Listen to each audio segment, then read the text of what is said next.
বলো আখিরাত জাহাল বাতিল তো পড়ছি আমরা, তাই না? আজকের দার্স হচ্ছে আমাদের, এটা আগের দার্স আলোচনা ছিল, আজকের দার্স হচ্ছে আমাদের ওয়াহুয়াল আলিমুল হাকিম। ওয়াহুয়াল আলিমুল হাকিম, দুইটা জিনিস এখানে। সূরা তাহরিমের 2 নম্বর আয়াত, ওয়াহুয়াল আলিমুল হাকিম। ওয়াহুয়াল আলিমুল হাকিম, আলিম এবং হাকিম দুইটা আল্লাহর নাম না? ইলম এবং হিকমত দুইটা গুণ, ইলম এবং হিকমত দুইটা গুণ। এখন প্রশ্ন হচ্ছে ইলম কাকে বলে? হ্যাঁ, ইলম হচ্ছে দিদাল জাহাল, না জানার কথা, দিদাল জাহাল। কোনো কিছু না জানলে সেটা জাহেল বলে। এবার আপনি কি বলবেন আল্লাহ জাহেল নয়? হ্যাঁ, একটা গোষ্ঠী আছে আল্লাহ জাহেল নয় বলে। কেন বলে এই কথাটা? হ্যাঁ, জাহেল নয় কথা বলে উদ্দেশ্য কি তাদের জানেন? ইলম যেন বলা না লাগে, মানে পজিটিভ গুণ বলবে না, নেগেটিভ গুণ বলতে রাজি আছে। আমি যদি বলা জাহেল নয়, তখন ইলমের মাসালা 2 রকম। একটা হচ্ছে আপনি কিছু ইলম অর্জন করা হয়, বুঝছেন কিনা, আর কিছু ইলম আপনাকে আল্লাহ দিয়ে দিয়েছেন। আপনারটার কথা বলতেছি, আল্লাহকে আপনি দুনিয়াতে আসার পরেই ছোট বাচ্চাকে দুধ খাইতে হবে, এই জ্ঞানটা আল্লাহ তাআলা তার মুখের মধ্যে দিয়ে দিয়েছেন। এটা গারিজা বলে, বিশেষভাবে দিয়েছেন। আর কিছু ইলম আপনি পড়ে লিখে শিখতেছেন কষ্ট করে, তাই না? 2 রকমের ইলম আছে, একটা হলো মুক্তাসাবা, একটা হলো গারিজিয়া, স্পষ্ট দিয়ে দেয়া, একটা হলো আমি অর্জন করে নিয়েছি। এই দুইটা আল্লাহর পক্ষ থেকে, কিন্তু একটা হচ্ছে বিশেষভাবে তিনি দিয়ে দিয়েছেন, এখন অর্জন করছে বলা যায় না।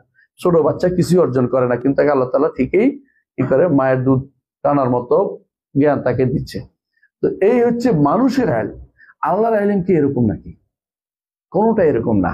আল্লাহর ইলম এইটা কোনোভাবেই, এটা আপনি কোনো পাবেন না যে আমাদের মতো যে আমরা কি করি, অতীতের জ্ঞান, বর্তমানের জ্ঞান, ভবিষ্যতের জ্ঞান, তো না জানলে হয় না, যেটা কিভাবে জানি না।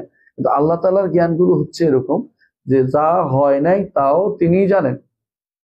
আল্লাহ তাআলার জ্ঞান হচ্ছে যা হয় নাই তাও তিনি জানেন, হইলে কিভাবে হইতো তাও তিনি জানেন, হইলে কিভাবে তাও তিনি জানেন। সুতরাং বোঝা গেল তার জ্ঞান হচ্ছে এমন এক সমুদ্র, যেই সমুদ্রের সাথে আমাদের জ্ঞানের কোনো কথাই আসে না। তার জ্ঞানের ভিতরে আমার কোনো কিছু ঢুকানো, মানে ঢুকার চেষ্টা করা হচ্ছে বেহুদা চেষ্টা করা। ওই হাদিসটি, বুখারী হাদিসটিকে আপনার মনে আছে, রাসূলুল্লাহ সাল্লাল্লাহু আলাইহি সাল্লাম বলেছেন যে খদির এবং মুসা দুইজনে বের হয়েছে, যখন দেখা হলো, বের আসার পরে সমুদ্রের পাড়ে দেখলেন যে পাখি সমুদ্র থেকে একটু পানি নিছে।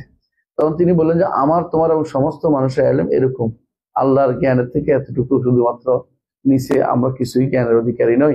এই জন্য মুসা আলাইহিস সালামকে আল্লাহ শিক্ষা দিলেন যে আমি সবচেয়ে বেশি আলেম যেন না বলে, বলতে কাছে আল্লাহ তাআলা জানেন কে বড় আলেম।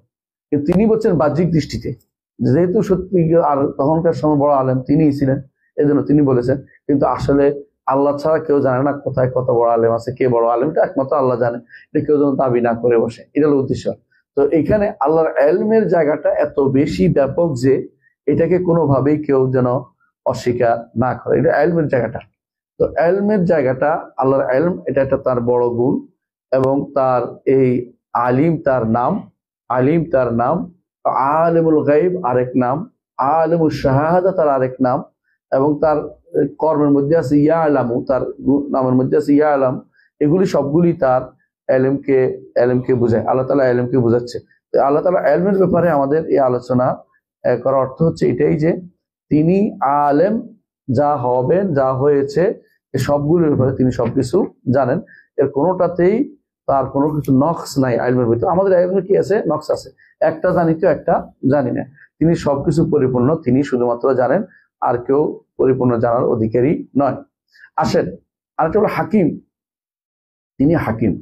এবার হিকমত শব্দটার সমস্যা হচ্ছে 2 রকম। একদম হচ্ছে মানে আমাদের অনেকের কাছে হাকিম অর্থ কি? জ্ঞানী। তো আলিম অর্থ কি? এই জন্য তো অর্থ ব্যাখ্যা করতে হবে। হাকিম শব্দের হিকমত থেকে একটা অর্থ হয়। হিকমত কি? প্রজ্ঞা, এক অর্থ করে, তাই না? যেই জিনিসটা যেই জায়গায় রাখতে হবে, এটা একটা অর্থ। এটা একটা অর্থ যে কোথায় কি রাখতে হবে, এটা হচ্ছে তার হিকমতে থাকা। হিকমত থেকে হইলে হাকিম শব্দটি কেমন। আবার হাকিম শব্দ আরেকটা অর্থ আছে, নির্দেশ দান করা, হুকুম দেয়া। হুকুম থেকেও তিনি হাকিম। তাহলে 2 অর্থ কিন্তু এখানে আছে। আপনি আলিম অর্থ বলে দিলে 2টা অর্থ হচ্ছে না। এজন্য আপনাকে জানতে হবে হাকিম শব্দের 2টা অর্থ আছে। একটা কি? হুকুম থেকে, আরেকটা কি? প্রজ্ঞা থেকে। হ্যাঁ, একটা হলো হুকুম, একটা হলো যে কোনো জিনিস, আরেকটা অর্থ আছে হাকিমের, সেটা অর্থ হচ্ছে যে প্রজ্ঞা যেটাকে বলা হয়, অর্থাৎ সবকিছু সুদৃঢ়ভাবে নিয়ন্ত্রণ করা হচ্ছে হাকিম। এলিমের থেকে সম্পূর্ণ আলাদা হচ্ছে। এই জন্য আলিমুল হাকিম এক নয়। আমরা দেশে দেখবেন যে অনুবাদের ক্ষেত্রে বেশিরভাগই করছে তিনি করতেছেন, তিনি সবকিছু জানেন, তিনি সবকিছু খবর রাখেন, তো সবকিছু ঘুরে কিন্তু জ্ঞানের দিকে চলে গেছে। এই জন্য আমার তাফসিরের মধ্যে দেখবেন শেখ মোহাম্মদ সালেহ আল উসাইমিন যেটা উল্লেখ করেছে, আমি সেটা উল্লেখ করেছি, হাকিমের 2-3টা উল্লেখ করেছি আমার তাফসিরের মধ্যে। বিশেষ করে এটা পাবেন কোথায়, 3 নম্বর অথবা 4 নম্বর খন্ড, অথবা 4 নম্বর খন্ডের মধ্যে এটা পাবেন, 3য় অথবা 4র্থ খন্ডে সেটা পাবেন, যেটা বাড়তি অংশ পরে যোগ করেছে, এটাতে আছে। তো এটাতে আছে হাকিম শব্দ যেখানে পাবেন সেখানে দেখে নিয়ে বিস্তারিত আছে। আমি তো এখানে বলতে চাই হাকিম শব্দের প্রথমে 2টা অর্থ করবেন। 1 নম্বর হচ্ছে যেটা যিনি সব কিছুকে সুদৃঢ়ভাবে প্রতিস্থাপন করেছেন। সোনা আল্লাহি আতকানা কুল্লা শাইইন ইন্নাহু খাবীরুম বিমা তা'মালুন, বুঝছেন? তো ইতকান, যেটা খাবির কেন বলেছে, কারণ ইতকান করছেন। যেমন তিনি পৃথিবীকে এমন জায়গায় রাখছেন যাতে পুড়ে না যায়, পৃথিবী এমন জায়গায় রাখছেন যাতে পুড়ে না যায়, আর নিচেও রাখেন না যাতে কি না হয়, বরফ হয়ে যায়। কথা বলছেন কিনা? আবার ঠিক আছে, প্রত্যেকটা প্রাণীকে তাকে মধুমক্ষিকে বলছে গাছের উপরে যেন করতে, তাই না, বাসা বাঁধতে। কেন? যদি নিচে বাঁধে তাহলে ময়লা ঢুকবে, পানি ঢুকবে, খেয়ে ফেলবে, শিয়ালে খেয়ে ফেলবে। এই জন্য উপর বলছে আওহা রাব্বুকা ইলা নাহলি আন তাখাযি মিনাল জিবালি বুয়ুতান ওয়া মিনাশ শাজারি ওয়া মিম্মা ইয়া'রিশুন। এটা হিকমতের তার দেখা যায়, সবকিছু সুদৃঢ়ভাবে অবস্থান করা। আল্লাহ তাআলা এই জন্য বলছেন যে আসমানকে, জমিনকে সুদৃঢ়ভাবে তিনি প্রতিস্থাপন করেছেন। এটা হিকমতের অর্থ। এটা নির্দিষ্ট সূরার দিক থেকেও এবং তার পরিণত দিক থেকে, উভয়তে তিনি এই দিক থেকে তিনি হিকমত হাকিম তিনি। আরেকটা হচ্ছে হুকুমের দিক থেকে, দ্বিতীয় অর্থটা কি হুকুম। এই হুকুম কয় প্রকার? 2 প্রকার। একটা হুকমে কাউনি, একটা হুকমে কাদারি। হুকমে কাউনি এবং একটা হুকমে শারঈ। হুকমে কাউনি কি? অর্ডার দিয়েছেন সূর্যকে পূর্ব দিক থেকে চলতে, পশ্চিম দিকে চলবে। এক সময় আবার অর্ডার দিবেন পশ্চিম দিকে, পূর্ব দিকে যাবে। হুকমে কাউনি, অর্ডার চলতেছে, এগুলির সাথে শরীয়তের বিধিবিধান জড়িত নাই, এটা একটা হুকুম, আমার আল্লাহ নির্দেশ এটা। যেমন হুকমে কাউনি 8টা উদাহরণ হচ্ছে সূরা ইউসুফের মধ্যে আসছে। ইউসুফের বড় ভাই এটা বলছিলেন যে ফালান আবরাহাল আরদা হাত্তা ইয়াহকুমাল্লাহ ইয়াযানা লি আবি আও ইয়াহকুমাল্লাহ ওয়া হুয়া খায়রুল হাকিমিন, যে আমি জমিন ছেড়ে যাচ্ছি না। আগের বার এক ভুল করেছো ইউসুফকে মেরে, এবারে বেনিয়ামিনকে হারিয়ে আরেক ভুল করতে যাচ্ছ। এই জায়গা ছুঁড়ে আমি যাবো না, আমি বসে থাকবো এখানে, তোমরা যা ঘুরে আসো বাড়ি। কার কাছে পাঠাইছে? বাবার কাছে পাঠাইছে। কি বলছে? ফালান আবরাহাল আরদা হাত্তা ইয়াযানা লি আবি, বাবা অনুমতি না দিলে আমি বাড়ি যাব না। হ্যাঁ, আও ইয়াহকুমাল্লাহু লি, অথবা আল্লাহ আমার জন্য মৃত্যুর ব্যবস্থাপনা করে দিবেন।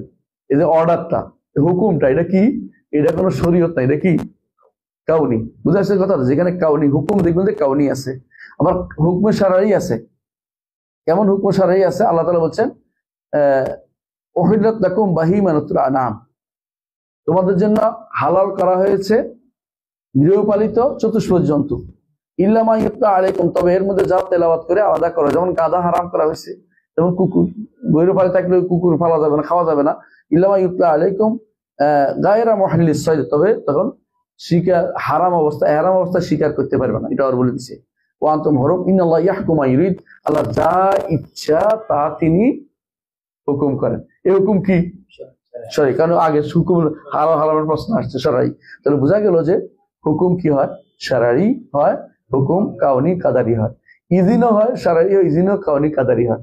অনুমতি শারঈ হয়, অনুমতিও কাউনি কাদারি হয়। তো আমরা এর আগেও জেনেছি যে কাউনি কাদারি, এরাদাও কাউনি হয়, এরাদাও শারঈ হয়। কাউনি হয় কাদারি, কাউনি কাদারি হয়, শারঈ হয়। এইভাবে অনেকগুলো জিনিস কাউনি কাদারি হয়, শারঈ বিস্তারিত আলোচনা করেছি। আমার যখন ইমাম তাহাবিয়া আলোচনা, যেটা লম্বা আলোচনা ছিল ইউনিভার্সাল ভিশনে, সেখানে ইউনিভার্সাল ভিশন সম্ভবত নাম, ইউনিভার্সাল ভিশনে ইউভিতে, সেখানে 293 না 299টা আলোচনা আছে, দেখে নিন। ওখানে বিস্তারিত আলোচনা করেছে কোন কোন জায়গাতে কিভাবে হুকুম কখন কাউনি হয়, কখন শারঈ হয়, বিস্তারিত আলোচনা আছে, দেখে নিবে। আলাকুল্লাহ আমরা বুঝতে পারছি যে হুকুম কয় ভাগে বিভক্ত? 2 ভাগে বিভক্ত। প্রথমে কি একটা অর্থ কি? প্রথম অর্থ কি না, প্রথম হুকুম হাকিম শব্দের এক অর্থে কি অর্থে?